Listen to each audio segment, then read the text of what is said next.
Assalamu alaikum. We are going to discuss about the topic related to Benazir Bhutto, which is our new topic. And regarding that, I am sharing my screen with you, and we are going to have a video regarding that. Before this, we have studied about the topic of Ziaul Haq, and Ziaul Haq's era was all related to dictatorship and the system in which he wanted to impose his own laws. He made some alteration in the constitution also, and these alterations later on caused difficulties for the system, democratic system in the country. This kind of questions may be there related to Benazir's Bhutto topic in your papers, uh, in which you are asked to assess her successes and unsuccesses. How successful was Benazir Bhutto as Prime Minister of Pakistan in the year 1988 to 1990? In this question, her other era is also asked, but here in this class, we are just going to discuss about the first era which was there, 1988 to 90. So we are going to discuss about the successes and unsuccesses of Benazir's era during 1988 to 90, and then there are failures during 1988 to 90. If we see this list before this, let's see there is the syllabus of Cambridge University also. Is this question, let's evaluate, is this question according to the syllabus which is there? If you see this syllabus list, you will be able to find how successful were the policies of Benazir Bhutto. Bhutto 1988 to 90. So you can see conflict with Nawaz Sharif and growth of separatist movements, then differences with President Ishaq Khan over judicial appointments and opposition, no confidence motion failure, but damaging effects, inflation and unemployment, drug trafficking, use of family members in the government, problems in Kashmir, her dismissal.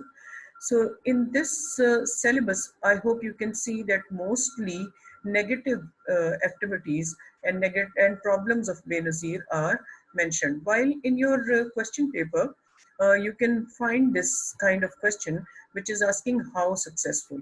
So it means then when we are going to study this topic of Benazir Bhutto, we are going to study about her successful works and works which were successful for the public, for the country, for her workers, and in the country at national and international level.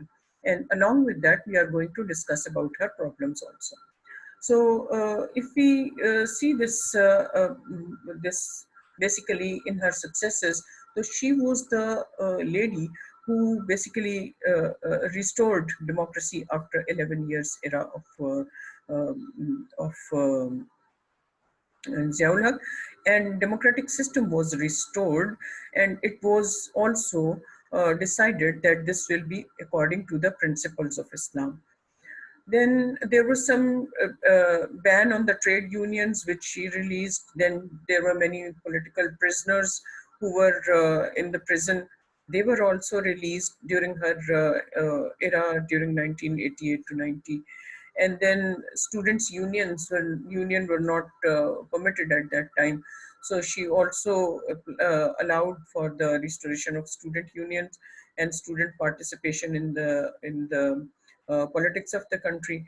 Along with that, some good works were rural electrification in overall in Pakistan, to provide electricity in the far off areas also, and to make our agricultural system on modern lines, to develop that kind of facilities over there.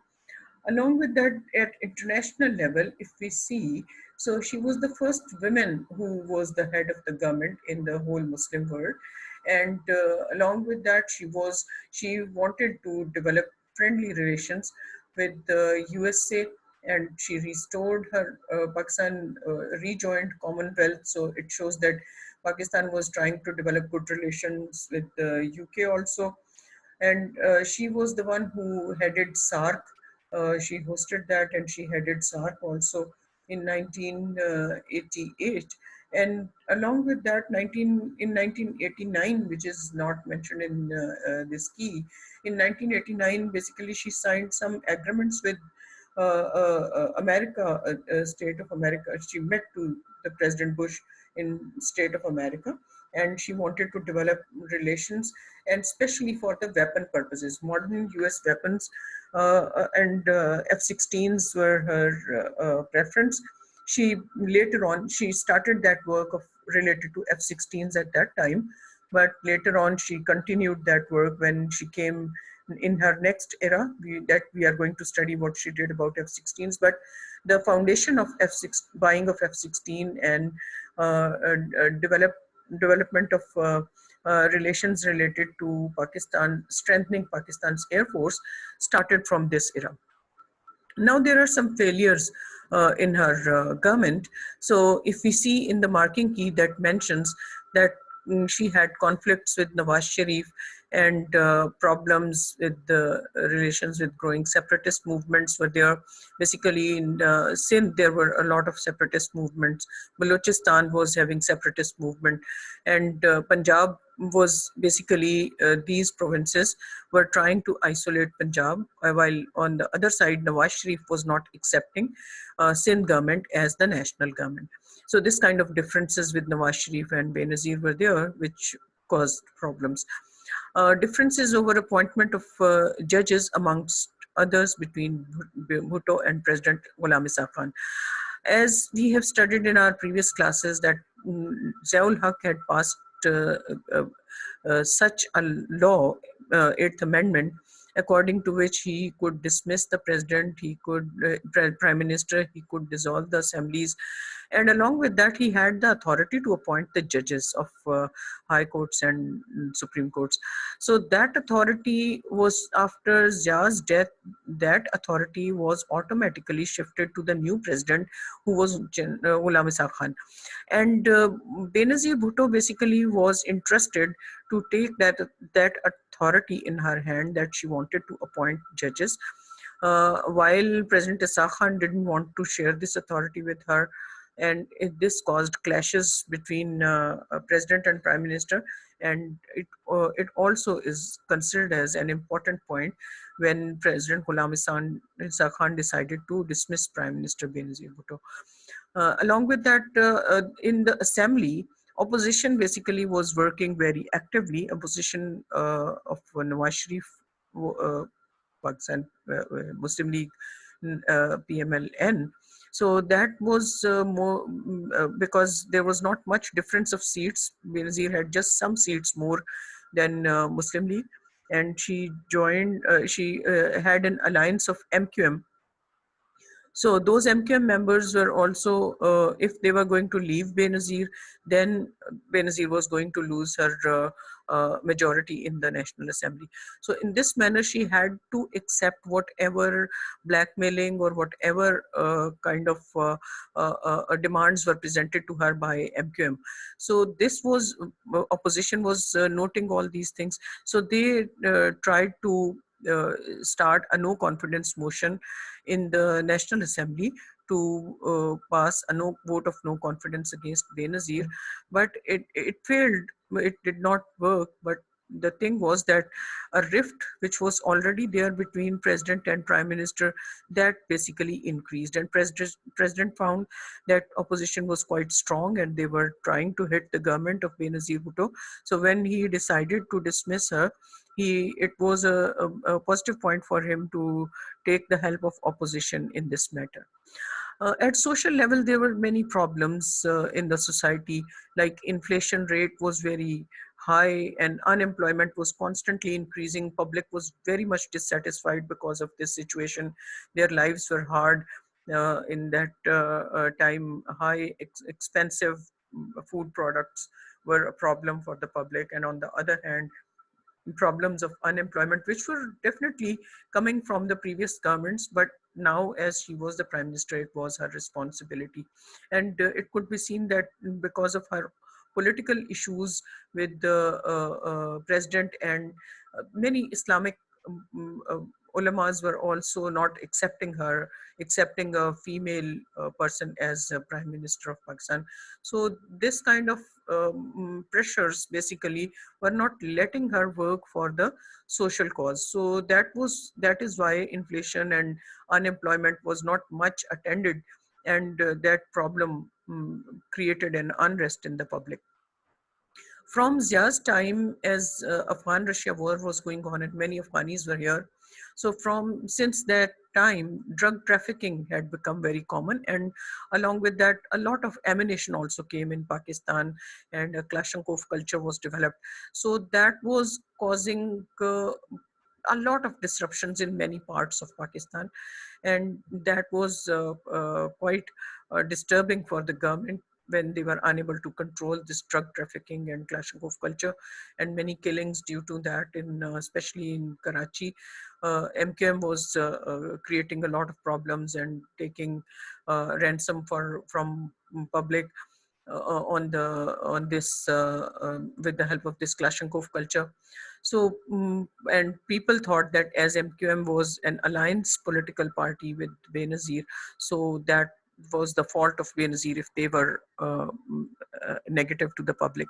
So that was causing a damaging effect on the impact of this female political prime minister, so democratic prime minister. So it also created a pressure which was not letting her work properly.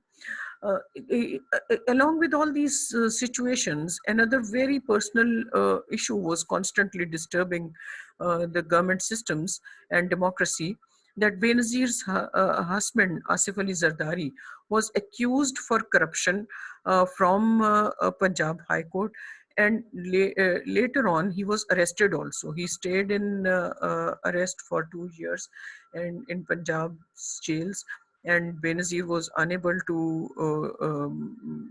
release him, and it was a stigma also on her political career that her husband was corrupt, though she was not corrupt, but it caused problems for her.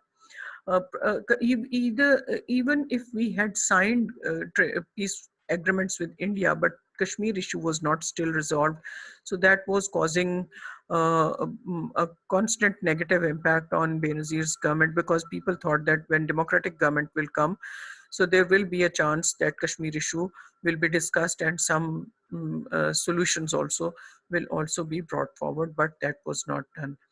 So it caused a negative impact and unsuccessful reason of unsuccess in her era.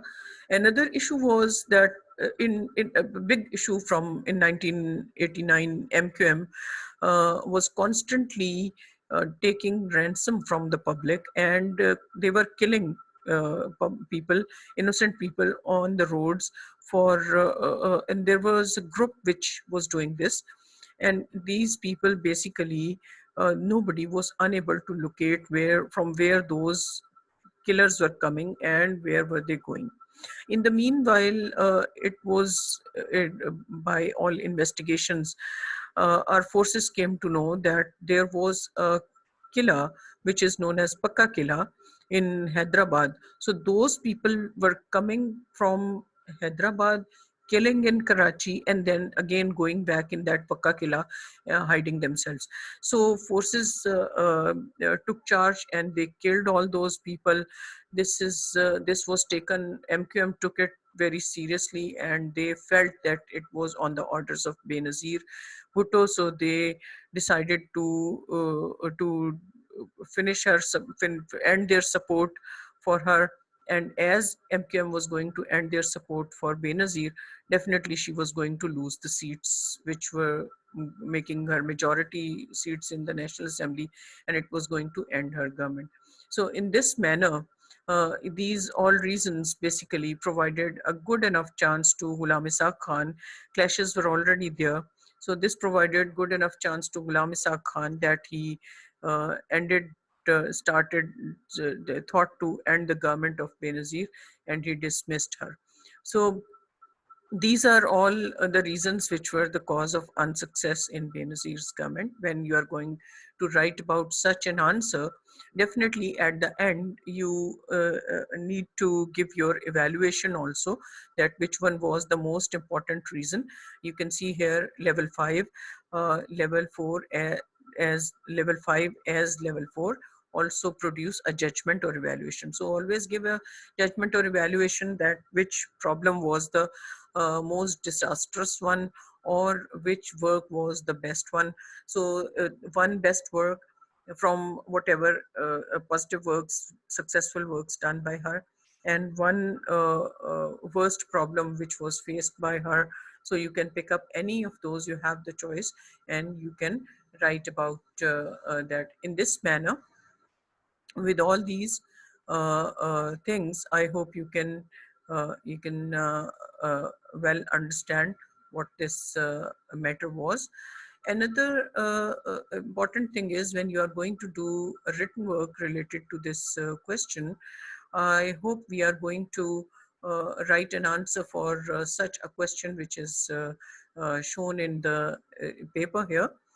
This is basically in your, if you see your topicals on page 1 with me, this is page 155, 156.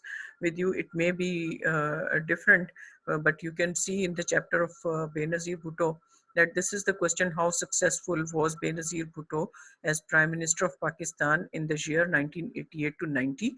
The other era is 1993 to 96. This is June 2013's question of 14 marks. Inshallah, in our next class, we are going to discuss about that how this kind of the other era, how the other era, next era of 1993 to 96 worked, how successful it was, how unsuccessful it was. Definitely, we will use the same marking key and the syllabus list also. So to see that what kind of points must be discussed when you are writing your answer, and what will be the pattern of your answer. I hope I will be able to send you some video references also regarding that in your homework assignments, and which are there on Ilm University. And in this manner, you can do your written work regarding that, and you can send me that. Wa akhiru da'wana walhamdulillahi rabbil alameen. Wassalamu alaikum.